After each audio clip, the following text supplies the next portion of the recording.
Hi, I'm Charles Band, and welcome to Full Moon's Videozone. I hope you all enjoyed Hideous. We had a blast making this movie, working with Mark Rappaport's weird puppets, a wonderful cast, and shooting the whole thing at our studios in Romania. Coming up next from Full Moon is another movie I just finished directing called The Creeps. The Creeps is a story about 4 classic monsters and our own sort of unique way of bringing them back to life. You'll have to check this out to see what I'm talking about. After The Creeps, we have Subspecies 4. Subspecies is really the final chapter of the Subspecies saga. Then we have Curse of the Puppet Master, which is basically Puppet Master 6. It is the craziest, wildest puppet master of them all. There's a new puppet in there called Bombshell. I can't tell you too much more about her, but you'll see it when it happens. And beyond just the Full Moon movies, which are going to come out every 60 days, we have a very exciting new line of action figures. After years of trying to make this happen, starting in November of 1997, we will have 2 releases, Blade and 6-shooter from the Puppet Master series, and every 60 days thereafter, we're going to have some really cool, really neat action figures from all the Full Moon movies, whether it's Subspecies or Trancers or the Puppet Master series or new things that we're making right now. So look for these action figures in your local collector's stores, comic book stores. I really hope you enjoy them, and I hope you enjoy the rest of this video zone.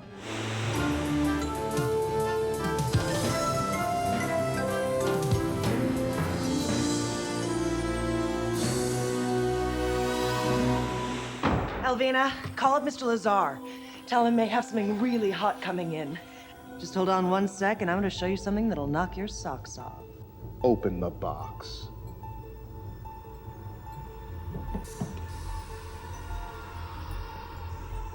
She's sneaking behind my back with that gauche, undiscriminating collector of medical garbage, Napoleon Lazar. How can I continue to do business with this dishonest woman? I say, if you can't beat him, join him. Don't move, little froggy! This is your new home. So what do we do now? All 4 of us take a little ride over to Lorcas and get back your goober.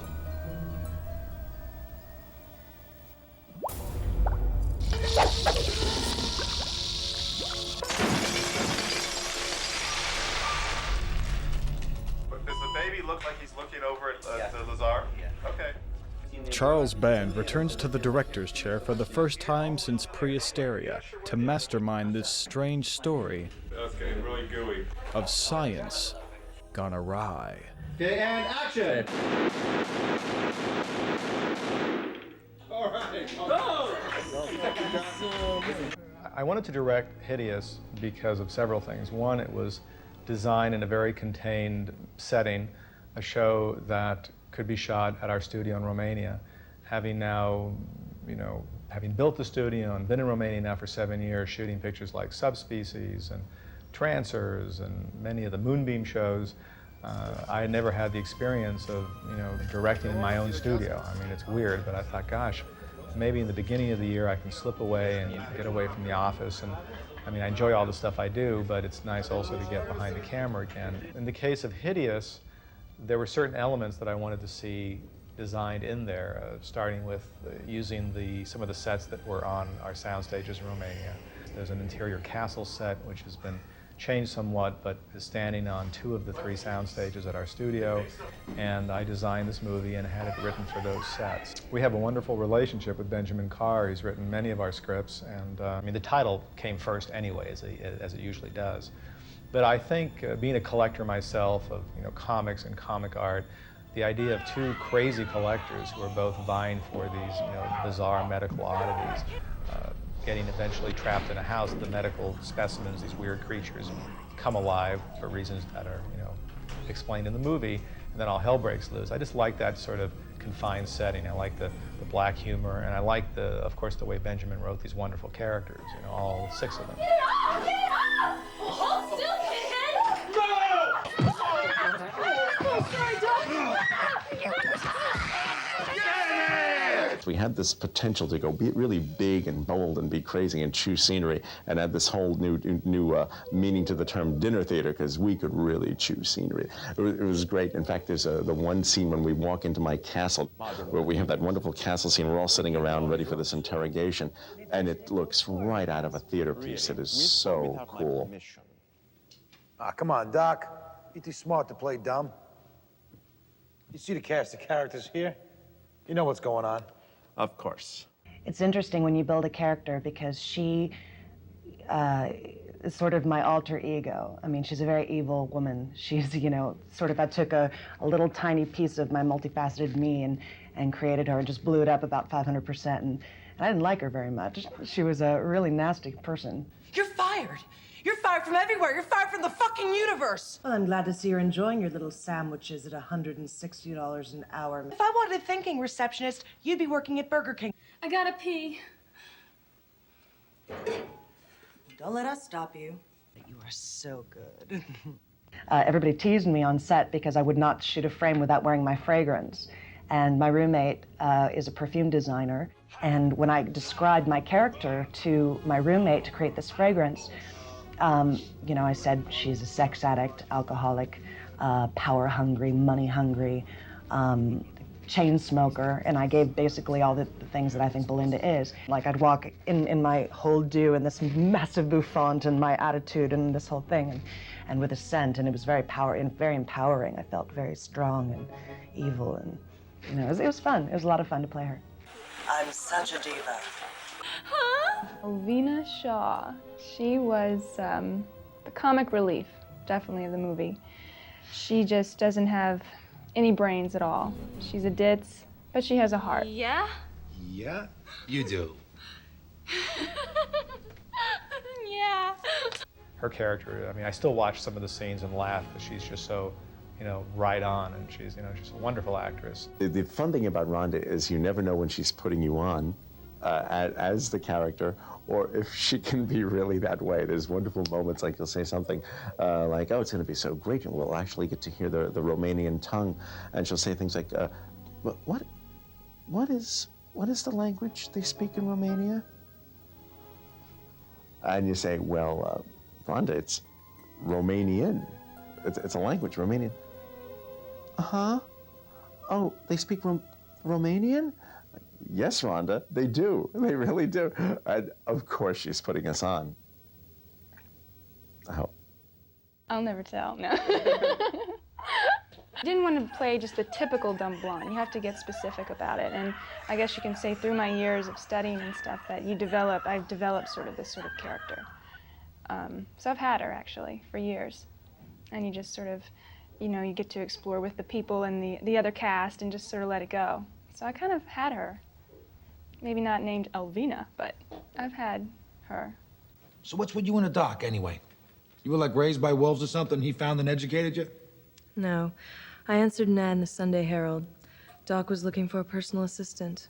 You know, someone to clean the castle, take care of his specimens. When I read the script and I read the scene with her walking topless with a gorilla mask on, I totally wanted to be her. So. Why is that? Because she's crazy. And I like it, you know, because sometimes in real life, you feel like you want to be crazy, but you know you shouldn't, or you might get in trouble. And I love finding movie roles where I can be crazy the way I want to be, and it's okay, because it's just a movie. It's not real life, right?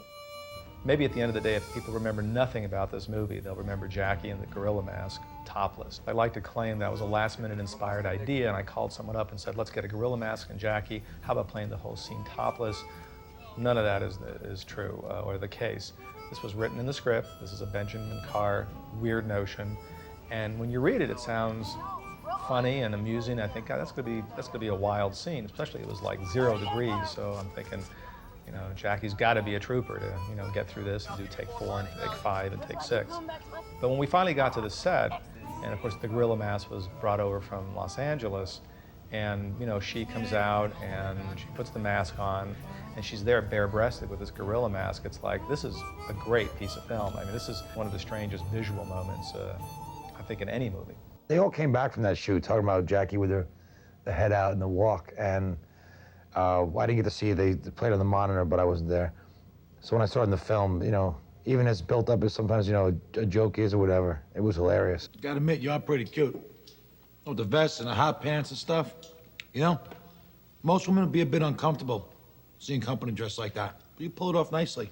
I'm like the voice of, not reason, but the voice of the audience, like, you know, of the cynic, of like, you know, This, somebody says in the film, this is not normal, and I go, oh, well, there's today's understatement. That's right, move the head.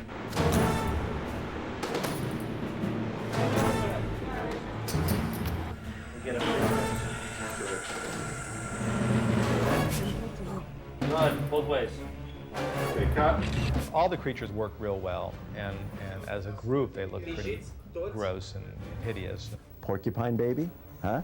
How often do you see one of those discarded? Huh? You got the blemness, which is great. It sounds almost like an acne condition, a blemness. We also have, of course, we have the two-headed baby. The most unique, probably, if you look at it, is double face. I mean, no one's ever seen that quite before. And our little favorite, of course, Hulk baby. I love the idea of this kind of muscular little deformed guy who, at the drop of a hat, anything goes wrong, he starts crying. He's basically a crybaby. He looks so sad. You're like, oh, how sad. I fell in love with Hulk Baby. I mean, I had this rapport with Hulk Baby and his baby blues, He was also the most articulated one. He's the one that moved the best. And life is a compromise. You only have so much in an effects budget, and you can only spend so much money on each puppet. Instead of watering down the budget, I figured let's at least put most of the dollars into the mechanics, the articulation of one puppet, and that was the puppet we chose. Yeah, I mean, these creatures are so out there, but brilliant. I mean, Mark is, to me, one of the top special effects people on this planet. I mean, he's really amazing. And these creatures were phenomenal to look at. I mean, they really had personalities of their own, and they were all, obviously animatronics. So when the puppeteers made the little Hulk baby cry, you felt for it because it had so much personality. They're really, really unique and special.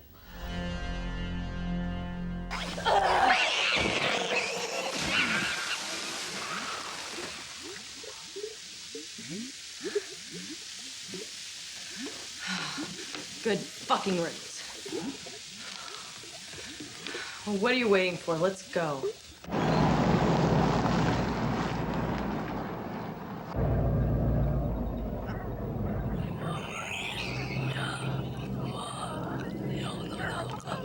The little guys get away because any movie that does well enough, we make a sequel to. There is no secret to this. I hope, and the way I look at it is each movie's a pilot. If it works and people like the movie and there's good response and it rents well and we get letters, then we'd like to be able to go into a part 2. And sure, if Hideous is well received, these little creatures can come back. They can find other hideous little deformed mutant guys, and there can be a whole family of hideous guys. Then we'll do the action figures and we'll just expand the universe. It's like Clue meets Texas Chainsaw Massacre.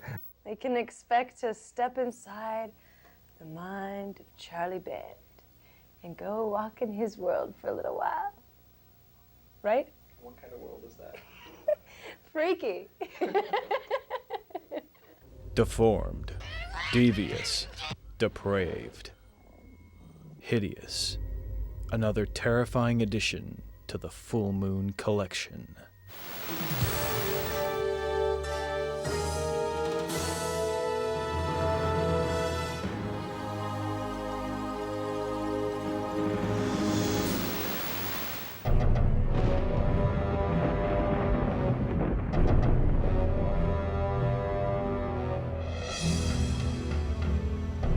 In a hidden laboratory, a scientist gone mad has created a way to bring our oldest fears to life. You know their names. You know their faces. But you've never seen them like this.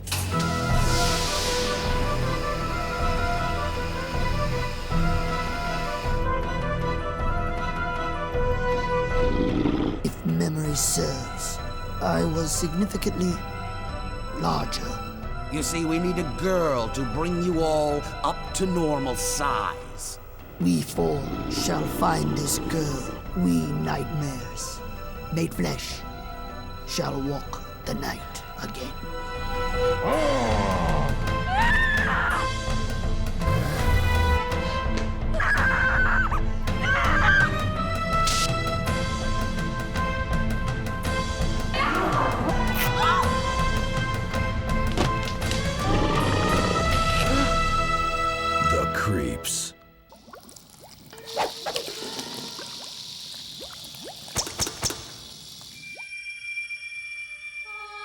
I am God's most desolate creature. From Full Moon, the creators of the Subspecies trilogy, comes a new tale of the undead. Vampires are the spawn of many bloodlines. Some are monstrous creatures forced to hide their faces from society. Others are beings of age-old grace, walking freely through the world of mortals. A fate of endless nighttime, an endless hunger for innocent blood.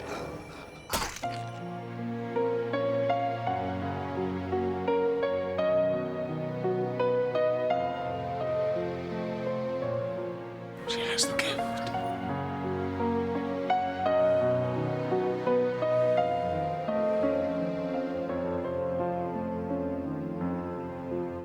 For me, there is no comfort, no rest.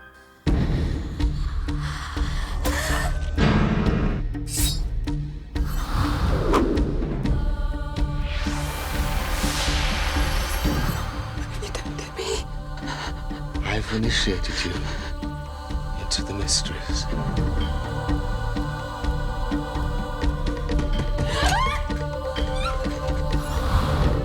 There is no one to hear you. No hope of rescue. No possibility of escape. You're becoming reckless, Ash. You're jeopardizing everything. A vampire slayer. Frightened, Master. You are no match for me. Keep moving.